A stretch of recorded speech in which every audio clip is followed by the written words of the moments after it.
Hey, Coach, I'm just wondering, what's it going to be like coaching against Terry Johnson tomorrow? Have you had any conversations with him, and how weird, do you foresee it being coaching with him on the other side for the first time? Yeah, I haven't put a whole lot of thought into it, to be honest with you, and it will be it'll be a competitive game regardless. Obviously, with our relationship, our staff with Terry and having myself having worked with him for a total of 6 years, know each other real well. So haven't put a whole lot of thought into it, and no, have not talked to him leading up to the game. And then, how much stock do you put into kind of those three games you had with Purdue last year, and knowing especially that, so many of their key contributors from that team last year are back again for them this year? Or do you pay more attention to, what they've been doing this year, and where are the biggest differences maybe that you see in those two teams? Yeah, it's a good question. They're very similar. Purdue's system can tweak probably a little bit year to year offensively, but for the most part, defensively, they look very much the same as they did last year, just because the pieces are all there. They remain from last year. They have so many guys returning, so they're going to be. It's going to be a real challenge. They've got great size.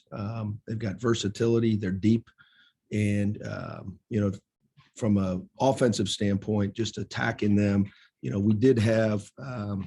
We had kind of the opposite ends of the spectrum. We had a very low efficiency game when we played them earlier in the year in Columbus, and then more of a higher efficiency game in the Big Ten tournament. And we'll have to take what we learned from both of those games, apply it to the game this year. But I see a lot of the same tendencies and coverages that they had last year, as you would expect, with a lot of the same personnel back. All right, we'll go with Adam Jardy and Colin Gay on deck. Adam. Hey, Ryan, good to see you. Too. Can you give us an update on Jamari, and is it his foot or his ankle? It's his foot, and we're hopeful. He's going to try to practice today, so it'll be a game time decision. Don't really have any true update there, but I think you guys know that have seen us play. Jamari is a really important piece to our puzzle. Gives us that experience. Toughness. He leads with his defense, and obviously, we'd love to have him, but ultimately, his long-term health is most important and going to be most important to us. And having to play without him, and I mean, obviously, like you said, he's had a significant role on this team. As you've analyzed that game, and as you look forward here, what did you see from Michi, from Malachi, from Cedric? I mean, you had a couple of guys that all kind of helped fill that role. What was it like, I guess, kind of going over that film and seeing how you filled in for Jamari and getting Michi back? I thought all three of them did a tremendous job. My antennas were up on the freshmen mostly because they had never been to the barn, had not played in front of an environment like that. It's a tough place to play. But when you look post game and you see they both combined for, I think, 62 minutes, had 6 assists combined with 1 turnover.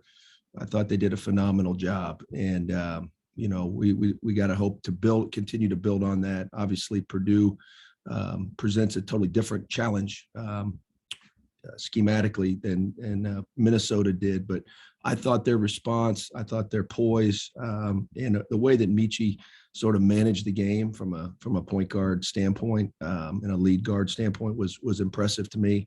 And we're going to need to keep building on that and getting better, improving each time out.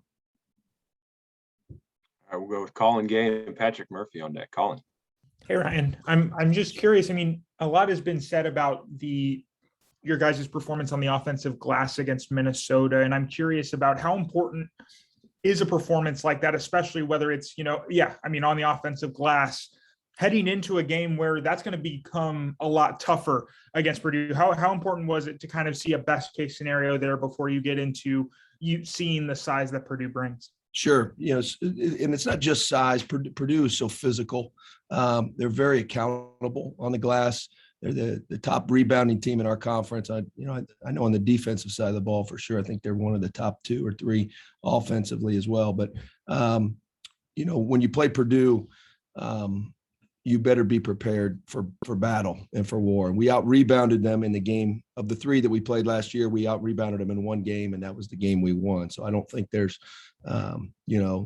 just a coincidence to that. I think that's part of the formula against Purdue, and it has been for years. You got to take care of the basketball, but you have to, you got to win the battle on the boards, and that's very important. So they're coming off a game where they allowed 12 offensive rebounds. That was the most they've allowed all year too. So you've got this sort of this collision where we had our best rebounding night. They had on paper their worst defensive rebounding night. So I'm sure their coaching staff is drawing attention to that. At the end of the day, rebounding is effort. And it's will. And I was most proud of that the other night. I thought our effort across the board on both sides of the ball was as good as it's been in a while. Certainly to crash the glass. We had a lot of rebounds in traffic with 2 hands. We pursued rebounds out of our area. We didn't die on blockouts. All those kinds of things, those things travel. That can't be a one-night thing. So I think that's going to be an important part of our growth moving forward.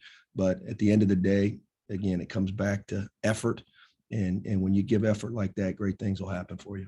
Do you feel like, I mean, obviously Zed, Kyle, and EJ have all faced Purdue before, so they know what they're getting into. Is that valuable in this case, especially going to Mackey Arena and having with the emphasis on the physicality of the glass? Do you feel like that's important, them kind of having an idea of what they're getting into? Yes, I do. I think most Big Ten games, it's important that you have an experience, because this is a league that values experience so much. And older teams that have these systems that sort of replicate themselves year after year, Purdue's DNA and their style of play and formula for winning today is, you could say, is very similar to what it was 10 or 20 years ago. I think there's differences, but at the end of the day, what they hang their hat on, that hasn't changed. So facing that for the first time, you're buying into the scouting report, or you're going to get taught a lesson real quick. So hopeful that our new guys understand that. It's a short prep, so we've got to have their full attention here in this short window, which we will. And at the end of the day, you got to go out there, regardless of where the game's played or who you're playing against. You got to outplay them. Your effort, your toughness, the physicality that you bring, it's going to put you in position to win games in this conference. Thanks, Ryan. Sure thing. All right, Patrick Murphy of Stephen Means on deck. Patrick. Hey, Ryan, good to talk to you. Hey, you too. EJ got talked about a lot, obviously scoring 1,000 points and whatnot, but the other things that he does, and it was very obvious against Minnesota, the offensive rebounds, the passes out of the paint, those type of things. Just what do you see when you look beyond the scoring with EJ Liddell? Well, I see, first of all, a guy that values winning at the highest level, and his basketball character it's extremely high. And I think if you've got a guy that is willing to be coached, values winning, and has that high basketball character, as we would say, I think you're going to be in a position to have a successful team if that's one of your better players. Obviously, EJ is. I think it's no secret we play through him in a variety of ways, and we've done that, through certain guys at certain times of the year in the last 3 or 4 years. But in order to sort of, for us to be able to do that, he's got to be a complete player. And I think there's times throughout his career where you could say he was a great scorer, or EJ was really physical, or EJ then could shoot. Last year he was able to step out and shoot. I think what you're seeing now is the growth and maturation of his game, and he just keeps making the right play. And I said that to him at Minnesota the other night, and coming out of a timeout, I said, just keep making the right play, man. I said, you're doing a great job. I think the quality of his passing has really improved. He's putting zip on it. He's putting them on time, on target. Passing is such an underappreciated part of the game of basketball, so especially from obviously an offensive standpoint. But I think he's made our team so much better this year because of that element and that growth of his passing. So proud of him, and obviously we've got to continue to grow other guys around him And I think you're starting to see that at certain times. The consistency is growing with some of our younger guards and our newer guards. And it's exciting. We got to keep getting better. All right, Stephen Means, and then we'll go back to Adam for a follow-up. Stephen. Hey, Ryan. Obviously, what Jamari brings as a point guard on the offensive end is what he brings to the table, but obviously his best skill set is what he is as a perimeter defender. And given what Purdue's, personnel is, with guys like Jade and Ivy, if he were not to play, I guess what type of, weapon defensively would you be without, and how would you maybe handle some of the things Purdue wants to do on the perimeter without giving too much detail into the game plan, obviously? Yeah, and that's probably even a better question for Jake Diebler. I think Purdue's offense is well documented. They can hurt you in a variety of ways. They've got the most imposing interior player in the country. They've got a Swiss Army knife, Travion Williams. They've got a dead-eye shooter, and they've got guards and pieces around them. And I think what I see, at least when I watch them on television, is I see a team that knows who they are at a high level. And they're not trying to be someone or a team that they're not. They play to their strengths. They know who they are, and it's a real challenge to stop them. They're talented offensively and have been, but they've played a lot of games together too. So it's going to be a real challenge. I don't know that I look at it, or Jake would look at it just from an individual standpoint, because I think the way we prepare and the way we scheme is very much more team oriented than individual oriented.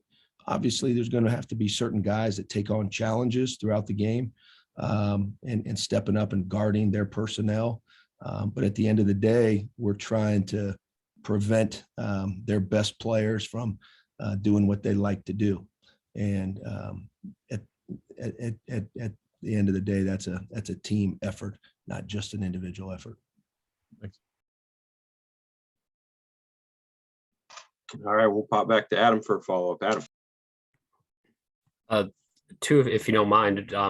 First, when he's not making shots, we've talked so much about Justin Arns recently, but when he's not making shots, what is he doing that enables you to keep putting him in the starting lineup and keep giving him minutes? Because there's more to his game than just shooting. But what does he do on a night or in a stretch when he's not making shots? Well, Justin, he is a connector for us out there on the floor, and that's something that people watching on television may not appreciate or understand as much, but he knows our system at a high level. He's one of our best communicators out there on the floor defensively. He connects us. He brings us a feeling of stability out there, I think, especially when you go on the road, when you've got younger guards. He brings a calmness to us. And from an offensive standpoint, he affects the gravity of your offense. He pulls defenders with him at all times.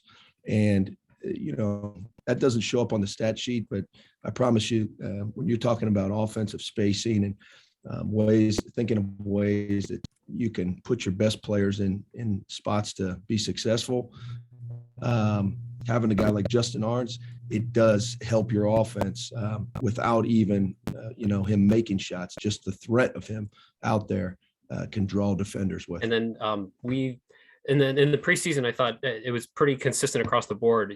This is a different team, and how last season ended doesn't have any real bearing on this year's team. But I do wonder, you're going back to Mackey for the first time since last year. Do you think that will that be on your minds at all? Like, when you walk back in that building, maybe for the first time, will you flash back to how last year ended?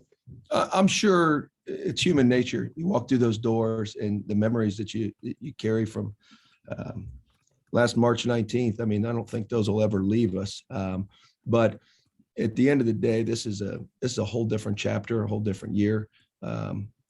Certainly it'll probably ring a bell with you, but do I think that'll have any bearing on tomorrow's game, Adam? To be honest, I don't. But hopefully that experience has galvanized us in some form or fashion, and maybe gives us a little bit of a mental edge tomorrow, or maybe a little extra chip on our shoulder. But at the end of the day, I don't think that'll have an impact on tomorrow's game. Thanks, Ryan. Coach, thank you. Oh, sure thing.